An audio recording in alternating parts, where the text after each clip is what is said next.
ओम शांति। मैं और मातेश्वरी ब्रह्मा कुमार भ्राता ब्रिजमोहन भाई जी का अनुभव सुनते हैं। भ्राता ब्रिजमोहन जी ईश्वरी विश्वविद्यालय के वरिष्ठ भाइयों में से एक है।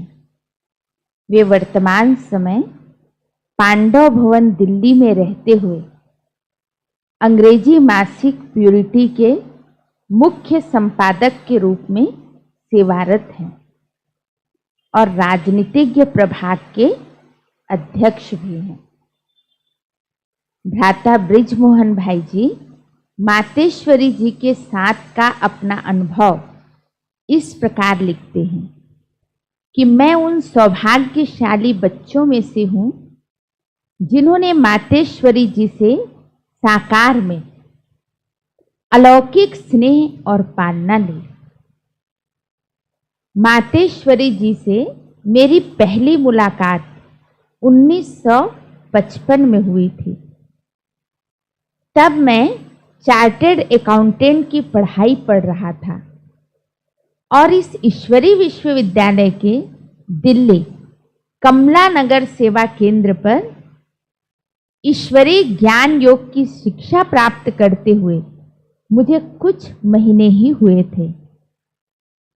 तभी अपने लौकिक माता पिता और भाई के साथ मैं पिताश्री और मातेश्वरी जी, जिन्हें हम स्नेह से बाबा और मम्मा कहकर पुकारते हैं, से मिलने आबू पर्वत स्थित मधुबन स्वर्ग आश्रम में गया था। प्रथम मिलन के समय हिस्ट्री हॉल में सामने एक संदली पर पिताश्री जी और दूसरी पर मातेश्वरी जी विराजमान थे। मैंने दोनों की ओर बारी बारी से देखा। मम्मा एक अलौकिक छवि से मुस्कुरा रही थी। उनके मुखमंडल से रूहानियत टपक रही थी। उनके नैनों से असीम स्नेह बरस रहा था। मम्मा का व्यक्तित्व अति प्रभावशाली और सहज ही आकर्षण करने वाला था। मुझे अच्छी तरह याद है कि उन्होंने ना तो कुछ कहा था और न ही कुछ बाह्य संकेत किया था। वह तो बस बैठी हुई मुस्कुराए जा रही थी, परंतु उनकी उस मुस्कान में ही कुछ ऐसा जादू था कि मुझे उनकी ओर से बुलाने की स्पष्ट महसूसता हुई। मैं स्वतः ही उठा और जाकर अलौकिक माँ के पास बैठ गया। आहा, कितनी तपत बुझाने वाला था उनका सानिध्य। उसी क्षण मैंने जान लिया कि भक्तजन माँ को शीतला कहकर क्यों पुकारते रहे हैं। माँ ने अपने पंख समान कोमल और कमल समान पवित्र हस्तों से मुझे प्यार की थपकी देते हुए मेरा मुख मीठा कराया था। जितने दिन मैं आबू में रहा, मैंने एक अजीब सी उलझन महसूस की, जिसका जिक्र मैंने आज तक किसी से भी नहीं किया है। आप सोचते होंगे कि ऐसी भी कौन सी अनोखी उलझन हो सकती है जिसको मैंने अब तक अपने पास ही रख छोड़ा है। वो बात दरअसल यह थी कि क्लास में चैम्बर में उन दिनों बाबा और मम्मा क्लास के बाद ज्ञान के चिटचैट करने के लिए दूसरे कमरे में आकर बैठा करते थे, जिसको चैम्बर कहते थे। टोली भी मिला करती थी, या जहां कहीं भी बाबा और मम्मा दोनों विराजमान होते तो मैं इस द्विधा में पड़ जाता कि दोनों में से किससे दृष्टि लूं और किसकी दृष्टि से वंचित रहूं। एक ओर ज्ञान सूर्य का तेजस और प्रकाश होता, तो दूसरी ओर ज्ञान चंद्रमा माँ की चांदनी और शीतलता होती। मैं दोनों को ही इकट्ठा प्राप्त करते रहना चाहता था। खैर, बाद में तो मैंने उसका हल निकाल लिया और दोनों से बारी बारी से दृष्टि लेता रहा। लौकिक माँ की भी अलौकिक माँ। यूं तो मम्मा एक युवा अवस्था की कन्या ही थी, परंतु यज्ञ माता का कार्य संभालते ही उनकी शारीरिक आकृति में भी इतनी आश्चर्यजनक तब्दीली आ गई थी कि वृद्ध से भी वृद्ध व्यक्ति को उनसे स्वाभाविक तौर पर माता की ही भासना आती थी। वैसे तो मैंने उसी दिन अपने लौकिक पिता तथा अन्य बड़ी आयु वाले बच्चों को भी उनसे मम्मा मम्मा कहकर मिलते और बरसते हुए देखा था, परंतु इसका एक और अनोखा अनुभव होना अभी बाकी था। गुरुवार के दिन मधुबन आश्रम से ध्यान अवस्था में जाकर शिव बाबा के पास भोग ले जाने वाली संदेशी शारीरिक नाते से मम्मा की लौकिक माता थी। उस लौकिक माता को अपनी ही लौकिक बच्ची को अपनी अलौकिक माँ के संबंध से और माँ को उसके साथ अलौकिक बच्ची के संबंध से व्यवहार करते देखा तो देखता ही रह गया। पहली बार जब मैंने इस दृश्य को देखा तो मेरे रोमांच खड़े हो गए थे।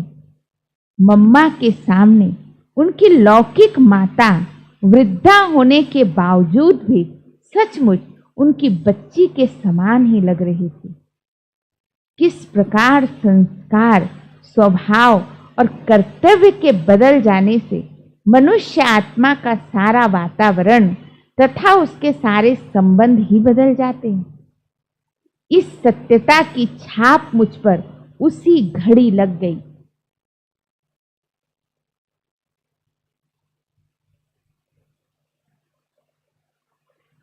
मैं सौभाग्यशाली था कि मेरा भी सारा ही लौकिक परिवार ज्ञान मार्ग में चल पड़ा था। उस क्षण के अनुभव से लौकिक नातों को अलौकिक में परिवर्तन करने में मुझे बड़ी मदद मिलती थी। मम्मा दिव्य गुणों की संपूर्ण साक्षात देवी थी। उनके संकल्प चट्टान की तरह अड़ी, बोल मीठे तथा सार युक्त और कर्म श्रेष्ठ युक्ति युक्त थे। मम्मा इतनी योग युक्त, गंभीर और शांत रहती थी कि उनके आसपास के वातावरण में सन्नाटा छाया रहता था, जो सभी को प्रत्यक्ष महसूस होता था। ऐसा लगता था कि मानो वो कोई चलता फिरता लाइट हाउस और माइट हाउस हो। मम्मा की चाल फरिश्तों जैसी थी। आश्रम वासियों को पता भी नहीं चलता था कि कब मम्मा उनके पास से गुजर गई अथवा कब से वह उनके पीछे खड़ी हुई उनकी एक्टिविटी का निरीक्षण कर रही थी। मम्मा के बोल बहुत ही मधुर, स्नेहयुक्त और सम्मानपूर्ण होते थे। मम्मा ने मुझे सदा ब्रिज मोहन जी कहकर बुलाया। पत्र में वह मुझे सदा लाडले ब्रिज मोहन जी लिखती थी। पत्र द्वारा या व्यक्तिगत मिलने पर वह सबसे पहले शारीरिक तबीयत का हालचाल अवश्य पूछती थी। उस अलौकिक माता का बच्चों से जितना असीम प्यार था, उतना किसी लौकिक माता का क्या होगा। मुझे तो ऐसे लगने लगा था कि जैसे कि मेरी लौकिक माँ भी मम्मा ही है। हम बच्चे जब भी मम्मा से प्रेम में नेम नहीं की उक्ति के अनुसार कोई ऐसा कार्य करने को कहते जिससे हमारा अलबेलापन दिखाई देता हो, तो वह हमें बहुत ही मीठे ढंग से कर्मों की गुह्य गति के बारे में सावधान कर देती थी। एक बार जब मम्मा अंबाला छावनी सेवा केंद्र पर पधारी थी, तो मैं नंगल, जहां पर मैं सर्विस करता था, से उन्हें मिलने के लिए गया और वहीं उनसे नंगल चलने का अनुरोध करने लगा। मम्मा कह रही थी कुछ दिनों के बाद एक प्रोग्राम बनाओ, परंतु मम्मा के भावार्थ को न समझने के कारण मैंने उनसे दोबारा अनुरोध किया कि मम्मा आप कल ही चलो ना। तो मम्मा ने कहा मैं तो चल सकती हूँ, परंतु जो अन्य आत्माएं पंजाब के भिन्न भिन्न केंद्रों से मुझे अंबाला में मिलने आएंगे और वे निराश होंगी, उसका बोझ तुम पर पड़ेगा। तब मैंने समझा कि वह कुछ दिन के बाद नंगल चलने को इसलिए कह रही थी कि सबको उनके प्रोग्राम की सूचना मिल सके। फिर तो मैंने उनकी बात मान ली और वह थोड़े दिनों के बाद नंगल पधारी थी। इससे स्पष्ट होता है कि मम्मा लवफुल और लाफुल, प्रेम पूर्ण और नेम पूर्ण की दोनों योग्यताओं का इकट्ठा प्रयोग किस कुशलता से करती थी। वो प्रेम के लिए नेम या नेम के लिए प्रेम को तिलांजलि नहीं देती थी। साकार मम्मा ने तो रुद्र ज्ञान यज्ञ का कारोबार संभालने में पिताश्री का साथ अंत तक दिया और मम्मा के संपूर्ण होने के बाद जब अव्यक्त मम्मा की पधरामणी संदेशी के तन में हुई थी, तो आप जानते हैं कि उन्होंने पहले पहले क्या कहा। मम्मा ने उस समय उपस्थित बच्चों से यही कहा, अब आप बच्चों को यज्ञ का कार्यभार संभालने में पिताश्री का पूरा हाथ बटाना है। पिताश्री वृद्ध हैं, उन पर मम्मा के जाने से अधिक बोझ ना पड़े। कितनी पिता स्नेही थी हमारी मम्मा। उस समय मुझे स्वप्न में भी ये विचार नहीं था। उस घटना को तो मैं कभी भूल ही नहीं सकता, जो मम्मा के संपूर्ण होने से थोड़े ही समय पूर्व मेरे आबू जाने पर घटी थी। एक दिन मैं प्रातः क्लास के बाद नक्की झील का चक्कर लगाने के लिए निकल गया। सारा चक्कर लगाकर लौटते हुए मैं आश्रम के समीप पहुंचा ही था, तो क्या देखता हूं कि मम्मा अपनी ब्राह्मणी जमुना बहन के साथ पांडव भवन से निकल झील की ओर जा रही है। मम्मा को देखते ही मेरी तो खुशी का ठिकाना ना रहा। जमुना बहन के बताने पर कि मम्मा थोड़ा पैदल जा रही है, मैं पलट कर उनके साथ पुनः घूमने चल पड़ा। चलते चलते हम उस जगह पहुंच गए जहां से अनाद्रा पॉइंट को रास्ता जाता है। सहसा मम्मा ने कहा, चलो आज अनाद्रा पॉइंट तक चलते हैं। मैं तो बहुत ही खुश हो गया और मम्मा के साथ तरह तरह की बातें करके फूला नहीं समा रहा था। मैंने कहा, मम्मा अब तो आप जानती हो कि मैं ब्रिजमोहन हूँ और मैं जानता हूँ कि आप मम्मा हैं, पर सतयुग में तो ये सब याद नहीं रहेगा। मम्मा रहस्यपूर्ण रीति से मुस्कुराती रही। मम्मा से वह मिलना बहलना इतना सुखद प्रतीत हो रहा था कि सारे रास्ते खुशी से मेरे रोम खड़े हो गए और मुझे बिल्कुल पता ही नहीं लगा कि मैं दोबारा इतना चल लिया हूँ। जमुना बहन ने बताया कि मम्मा भी रोज इतनी दूर नहीं जाती है। अगले दिन मम्मा और बाबा ने मेरे साथ फोटो निकलवाए जो आज भी मेरे कमरे में लगे हुए हैं। पर तब मुझे स्वप्न में भी ये विचार नहीं था कि कुछ ही दिनों बाद मम्मा हमसे विदाई लेने वाली है और इस कल्प की हमारी ये अंतिम मुलाकात थी। पर लगता है कि मम्मा को ये सब ज्ञात था और शायद इसलिए उस दिन मुझ पर इतना प्यार लुटाए जा रही थी। विद्या विशारदा वाग देवी ने ही मुझे वाक कला सिखाई। भ्राता ब्रह्मा कुमार निर्वेयर जी, भ्राता निर्वेयर जी भी इस ईश्वरी विश्वविद्यालय के वरिष्ठ भाइयों में से एक हैं। वे ईश्वरी विश्वविद्यालय के सेक्रेटरी जनरल हैं। शिक्षा प्रभाग के अध्यक्ष और ग्लोबल अस्पताल तथा रिसर्च सेंटर के कार्यकारी न्यासी हैं। वे अंतर्राष्ट्रीय मुख्यालय आबू में रहते हैं। अपने अनुभवों को अपने स्मृति पटल पर लाते हुए कहते हैं कि मम्मा ने हमें एक वरदान दिया था।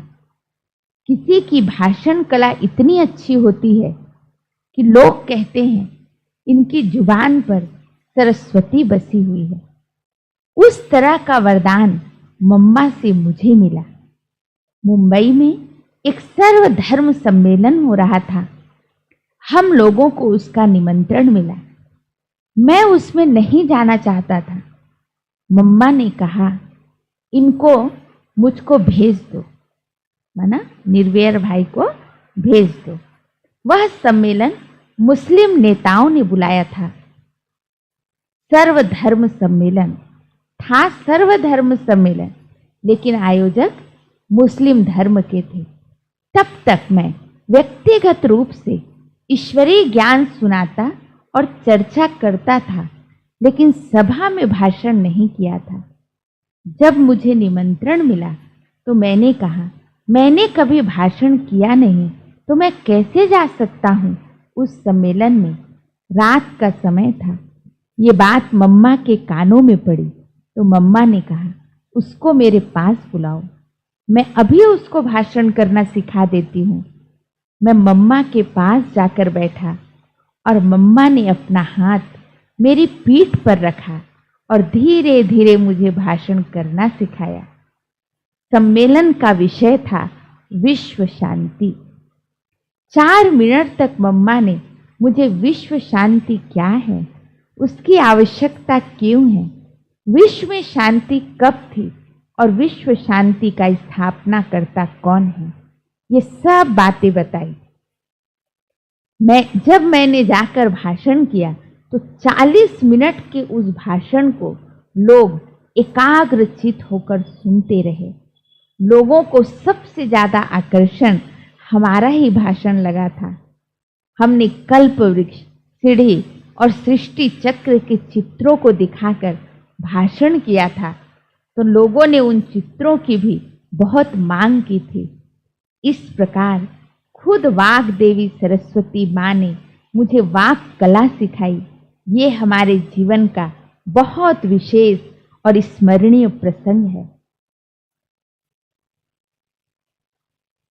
सबसे पहले मैं मम्मा से 1959 में मुंबई के वाटरलू मैंसन एरिया, जो कोलाबा के नजदीक है, मिला था। उस समय ज्ञान में आते मुझे सिर्फ 1 महीना ही हुआ था। मम्मा मुंबई में लगभग 1 महीना रही। उस समय मेरी उम्र करीब 20-21 साल थी। मम्मा का व्यक्तित्व जो था वो बड़ा तेजोमय और स्वाभाविक रूप में एक माँ की भासना देता था। उनसे मिलने पर मुझे ऐसा लगा कि मैं पहले ही इनसे मिला हूँ। यह बात उनसे कही भी थी। मम्मा ने कहा, हाँ, कल्प पहले मिले थे, परंतु उस समय समझ में नहीं आया था। एक दिन भोजन के समय मैं उनके पास था, तो उन्होंने अपना भोजन शुरू करने से पहले पहली गिट्टी मुझे खिलाकर बाद में स्वयं खाई। उस घटना से मुझे ऐसा अनुभव हुआ जैसे बहुत दिनों के बाद मेरी माँ मुझे फिर से मिली। मम्मा ने कहा, हाँ, ये अलौकिक संगम है। सदा अपने को बाबा के सामने एक विनम्र बच्ची के रूप में ही प्रत्यक्ष किया। हर शाम को विशेष माँ का क्लास 5 से 6 बजे तक रखा जाता था। मैं भारतीय नौसेना में था। हमारे लिए यह एक अच्छी सुविधा थी। मम्मा की क्लास घंटा पौना घंटा चलती थी। मम्मा का ज्ञान स्पष्ट करने का तरीका जो था वो बहुत विशिष्ट और सरल था। हमारे मन में ज्ञान के बारे में अथवा धारणा के बारे में कुछ प्रश्न होते थे, लेकिन पूछते नहीं थे। आश्चर्य की बात यह कि मम्मा की वाणी में उन सब शंकाओं और प्रश्नों के स्वतः ही उत्तर मिलते थे। उसके बारे में मैंने मम्मा से पूछा, मम्मा आपको कैसे मालूम कि हमारे मन में यही प्रश्न है जिनके उत्तर आपने दे दिए?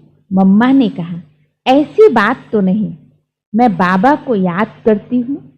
बाबा की तरफ से जो प्रेरणा आती है उसके अनुसार मैं सुनाती हूँ। उन्होंने कभी भी ये नहीं कहा मुझे पता पड़ा था। सदा माँ ने बाबा की तरफ ही इशारा किया, अपने को सदा उनकी विनम्र बच्ची के रूप में ही प्रत्यक्ष किया। मम्मा जिस विषय को उठाती थी उसकी अत्यंत गहराई में चली जाती थी। विशेष उन दिनों में मम्मा कर्म के ऊपर बहुत विस्तार से और गहन रूप में समझाती थी। परमात्मा के परिचय के बारे में तथा पवित्रता की धारणा के ऊपर भी बहुत गहराई से समझाती थी। गहराई के साथ समझाने की विधि बहुत सरल, सहज और रमणीक होती थी। सुनने वालों को धारणा भारी और कठिन नहीं लगती थी। सचमुच सुनने वालों को लगता था कि ये विद्या की देवी सरस्वती है और उनकी विद्या से उनका जीवन धारणा रूपी धन से संपूर्ण हो रहा है। उनकी धारणा बहुत उच्च कोटि की थी। मम्मा बोलती बहुत कम थी। केवल क्लास में या किसी से व्यक्तिगत रूप में मिलते समय ही हम उनकी आवाज सुनते थे। परमात्मा की याद में लवलीन रहने की उनकी एक स्वाभाविक स्थिति होती थी। उनके आसपास के प्रकंपनों से जो अपनेपन का अनुभव होता था वो बहुत सुखद प्रतीत होता था। उनके हर शब्द में ज्ञान समाया रहता था। यूं कहें उनके रोम रोम में ज्ञान समाया हुआ था। उनको देखते ही परमात्मा की याद में हमारा मन मगन हो जाता था। याद करने की मेहनत नहीं करनी पड़ती थी। परमात्मा पिता की याद सहज आती थी। जब मैं भारतीय नौसेना में था तो छुट्टियों में बाबा ने 2 महीने के लिए सेवा अर्थ जयपुर भेजा था। ईश्वरीय सेवा में मुझे बहुत आनंद आया। मैंने आकर मम्मा को सारा समाचार सुनाया। फिर मम्मा से कहा, मम्मा मेरा दिल कर रहा है कि मैं इस ईश्वरीय सेवा में लग जाऊं। मम्मा ने मुझे अति उत्साहवर्धक सलाह दी। यह तो बहुत खुशी की बात है। मनुष्य को चाहिए क्या? खाने के लिए 2 रोटी और पहनने के लिए 2 जोड़ी कपड़ा। वो यज्ञ में मिल जाएंगे। भले ही आप अपना और दूसरों का कल्याण करो। मम्मा के ये प्रेरणादायक बोल अपने सर्वलौकिक बंधनों को प्यार से चुकता कर मुक्ति होने में मेरे बहुत मददगार साबित हुए।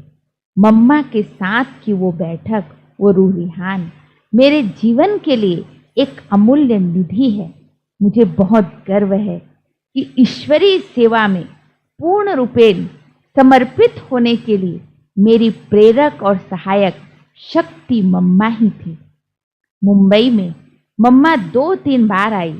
प्रथम प्रदर्शनी के चित्र सन 1964 में तैयार हो रहे थे। उनके बारे में मम्मा कुछ सुझाव देने की सेवा के हिसाब से आई थी। उस समय की एक घटना मुझे याद आ रही है। एक बार रमेश भाई की कार में जा रहे थे। हम वाटरलू मेंशन से रमेश भाई के घर की तरफ जा रहे थे। चौपाटी होकर जाना पड़ता था। चौपाटी पर एक विज्ञापन का बोर्ड लगा हुआ था। रोजर कंपनी का पेय का एक बोतल थी। उसमें से पेय नीचे गिलास में गिरता था। वो बोतल खाली होती थी, फिर वो बोतल भर जाती थी और वह पेय नीचे गिलास में गिरता था और बोतल खाली होती थी। इस प्रकार का इलेक्ट्रॉनिक विज्ञापन बना हुआ था। रमेश भाई और हमारे बीच में बातचीत हो रही थी। हम भी ऐसा एक ज्ञान युक्त चित्र बनाए प्रदर्शनी के लिए। इसके बारे में हमने मम्मा से पूछा, मम्मा वो चित्र आपको कैसा लगा? मम्मा ने तब हमें ऐसा उत्तर दिया, कि वो हमारे संकल्प और सपने में भी नहीं था। मम्मा ने कहा, जिस समय मम्मा क्लास में होती है उस समय ही सामने दृष्टि डालती है, नहीं तो मम्मा के लिए इस दुनिया का कोई अस्तित्व नहीं है। इतना वैराग्य था मम्मा का इस पुरानी दुनिया और दुनियावी वस्तुओं से। बाबा ने उन दिनों में बड़े बड़े व्यक्तियों को अर्थात राष्ट्रीय और अंतर्राष्ट्रीय राजनेता, धर्म नेता तथा सामाजिक कार्यकर्ताओं को ईश्वरीय संदेश युक्त तार भेजते थे।